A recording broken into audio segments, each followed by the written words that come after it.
मनपा निवडणुकांसाठी ठाकरेंचा वचननामा आज येणार। शिवसेना भवनामध्ये संयुक्त पत्रकार परिषदेत वचननामा प्रसिद्ध केला जाणार। तब्बल 20 वर्षांनंतर राज ठाकरे शिवसेना भवनाची पायरी चढणार। आता बोल वचन नाही, वचन देणारे मुंबईकरांसमोर। मुंबईमध्ये श्रेय सोडणारी टोळी आली आहे। दाणापाणीवाल्यांना जागा दाखवायची। वरळीमध्ये महायुतीच्या मेळाव्यात फडणवीसांचा ठाकरेंवर हल्लाबोल। आपल्या समोरचे लोक पाताळ यंत्री पैसे फेकले की सर्व साध्य करतायत असं त्यांना वाटतं। उद्धव ठाकरेंचा भाजपवर घणाघात। शिवसैनिकांना गाफील न राहण्याच्या सूचना। मी नाही डोम कावळा, मी तर आहे छत्रपती शिवाजी महाराज आणि बाबासाहेबांचा मावळा। माझा रंग आहे सावळा, पण मी राजकारणामध्ये नाही उद्धव ठाकरेंसारखा बावळा।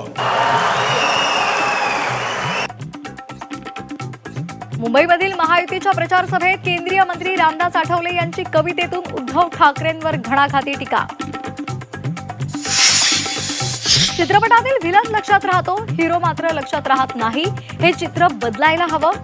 बीडच्या एका विद्यालयामध्ये विद्यार्थ्यांशी संवाद साधत असताना धनंजय मुंडे यांचं सूचक विधान। महायुतीच्या प्रचाराचा सुपर संडे। अमरावती आणि चंद्रपुरात मुख्यमंत्री देवेंद्र फडणवीसांचा रोड शो। सांगलीमध्ये शंभूराज देसाई शिवसेनेच्या प्रचाराचा शुभारंभ करणार, तर मुंबईमध्ये भाजपचं निवडणूक प्रचार गीत लॉन्च होणार।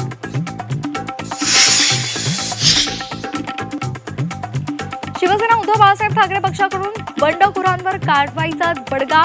चंद्रशेखर वांगणकरांची पक्षातून हकालपट्टी।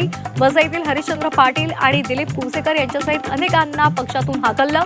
पक्षविरोधी कारवाई केल्यामुळे ठाकरेंचा दणका। शिवसेनेमध्ये निवडणूक प्रचारादरम्यान भाजप आणि काँग्रेस कार्यकर्त्यांमध्ये तुफान हाणामारी। लाठ्या काठ्या आणि दगडांचा मारा। 2 जण जखमी। घटनास्थळी पोलीस बंदोबस्त। मित्राचा वाढदिवस साजरा करण्यासाठी तरुणांनी व्यापाऱ्याला चाकूचा धाक दाखवत लुटलं।